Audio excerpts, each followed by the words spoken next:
Hello and welcome to the first official episode of James Chats with, my new talk show. I'm very excited to be doing this, and I'm very excited to have my first guest, Michael. Why don't you go ahead and introduce yourself and tell the viewers at home what you do?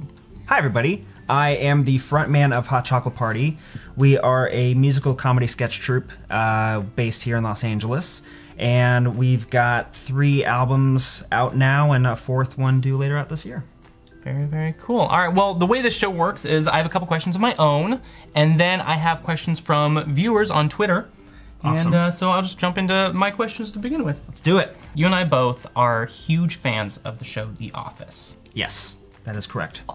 To an unhealthy level, I would almost say. Yeah, rewatch count is currently in the triple digits. Oh.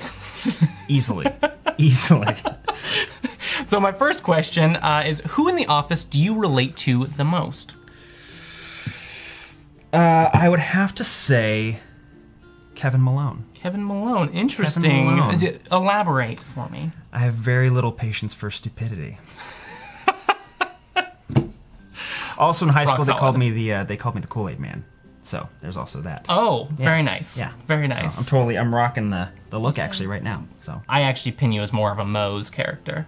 Oh yeah, just with no friends whatsoever. That's accurate. Yeah. Well, and I mean, okay. Here's the thing. No, you're going with this. No, this is great. Yeah, sure, definitely. When sometimes I look at you. Yeah.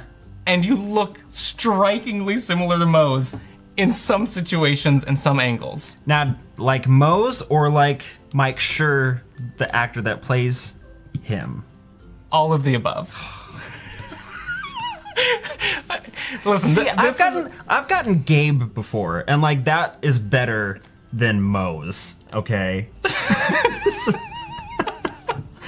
Okay. I'm sorry. That's good though. That's the first time I've ever gotten that actually. Okay. So I can add that. Okay, here's the thing. It wasn't meant as like a roast. It was just like sometimes you just have the appearance of Moe's. Sure. Like the way your face is structured. I'm curious how you would consider that a compliment. But that's great. That's awesome. Okay. Okay, so moving on to the next question. Good to know. You are very into Nintendo and gaming, as am I. You more so than me. Yes. You make a lot of content around it, so the question has to be asked, what is your all-time favorite Nintendo console? Man, I mean, I think a lot of people are going to say it. I would say Nintendo 64. Mm-hmm. You know, kind of moving into 3D gaming, 3D platforming. Super Mario 64 is my favorite game of all time. And just the variety of games they had on there from... I mean... They had plenty of variety games on like NES and Super Nintendo and everything like that, but just that 3D move with golf, tennis, racing, you know, platformers, shooters with GoldenEye, that was like a monumental, you know, achievement in gaming. I think Nintendo 64 would have to be my answer. It's a good answer. And that's the thing is like, the 64 was revolutionary. Yes. Absolutely. But that's like what Nintendo does. Yeah. They constantly revolutionize gaming. With the NES, they saved gaming. And that's my answer, by the way. My answer is the original Nintendo. Yeah. It's way too special in my heart. I grew up on that system, and it's a beautiful. I mean, look at it. It's beautiful. Yeah. It's beautiful. Oh boy. You guys. But with the NES and then with the 64, they really introduced this whole 3D gaming concept. Then the Wii with, you know, motion controls. Yeah. And now with the Switch, I mean, like everything they do, like they don't follow the cookie cutter system release that other unnamed companies do. Everyone else is so focused on 4K gaming right now, and they're just like, boy, how can we make things out of cardboard? Yeah, and that's just where they're going with it, and they're doing great. You know, we really had a lot of fun at their expense with all of our Wii U wraps and everything, just because some of the decisions they made were so just bizarre. And, you know, it did not make any sense. So to see them kind of back on top and really in tune with what their audience wants is fantastic. So that is it for my personal questions. I just had a couple. And before we get to the Twitter round, I actually have a gift for you. You have a gift for me? For being on the show. Oh my this God. Is very poorly wrapped present. But there's something in there. There is I thought it was just. I thought it was just. It's not just wrapping paper. Just oh a prop. Goodness. Oh wow. Oh. So this is a Pixel Pal, and I've been seeing them going around on the internet, and I feel like it's like the next Funko Pop. And you can get them for like 15 bucks on Amazon, so really affordable. I have seen these everywhere, and I do not have a single one for myself. This is amazing. Ready? Yes.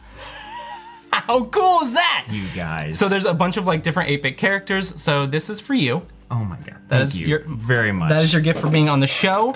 I will leave a link in the description down below if you want to pick one up on Amazon. It is an affiliate link, so it does actually support the show. Wonderful. Yeah.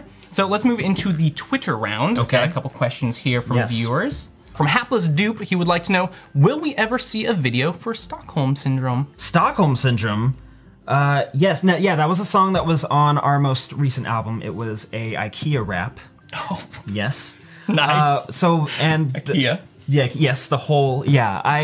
My buddy who's in the group with us, his name is Carl, he and I recorded the song together, and we recorded it, we put out the album, and then he immediately moved to Amsterdam. Oh, nice. Yes. So he's been there, he's been working on an improv team, where Jason Sudeikis got his start, Jordan Peele got his start. It's actually how Key and Peele met, if I remember correctly. Key went to one of these shows for the team, and Peele was on it, and they got to talking right after the show. So he's been doing that over there, and he gets back this summer, and we've agreed that we're definitely going to do a video when he gets back. All right, well there you go. Yeah, expect it. Heard it here this first. Summer. Next question comes from Sankara. He would like to know, what's your favorite game on the Switch? Well, again, favorite game of all time was Super Mario 64. Might have to go with Super Mario Odyssey. Okay. It's overall, it's just such a love letter to that whole franchise. I mean, it's got all the 8-bit, 2D, it's got a reference to Donkey Kong in it, and I mean, it really celebrates the whole history of that franchise, and he's my favorite. He's my Mickey Mouse. He is my, that's just the best. He's your religion. Exactly. So, yeah, I would have to say Super Mario Odyssey, although I absolutely adored Breath of the Wild. Breath of the Wild was the first Zelda game that I actually finished. Really? Yeah, I mean, I played Ocarina of Time, I played Majora's Mask, and just for whatever reason, I never saw those through all the way to the end, but this one I completely 100%ed it. All the DLC, every costume, everything that you can collect in that game. Also fantastic. Definitely deserved Game of the Year. I am very envious because I don't currently have Switch yet. And I desperately, yet. Well, I have a gift for you. No, Whoa! Look under your seat! Yeah, no, I really want to get a Switch. And honestly, Breath of the Wild is one of the biggest selling points for me. Yeah. And I've never really been the same way. I've never really been a huge Legend of Zelda fan. Yeah. So, but it looks so good. Yeah, I mean, it's such a well put together, just well thought out game. I know some people don't really care for the kind of the small number of dungeons that are in it, or kind of, puzzles wise, but I think they make up for that with, because they have like the big kind of complex dungeons and everything you got to figure out that everything relates to itself in one way or another, and then they've got kind of all these smaller shrines throughout the world, and I think that really kind of makes up for it. So there's still plenty like puzzles and things to do, so it's still like a true Zelda game. It's just kind of arranged differently. Yeah, I'm looking forward to getting a Switch of my own. Yes. And let's move on to the last question. This is coming from Sierra. She would like to know, what's something you're working on that you're really excited about? Oh, well, we have got a lot coming in the pipeline this year. We've got 2 music videos that we're finishing up. We have been kind of secretly working on a 4th album that we're just sort of gonna sneakily put out there when it's ready. It's about halfway done right now, so get ready for that, everybody. We're also working on a web series, a musical web series that we're hoping to debut here early spring.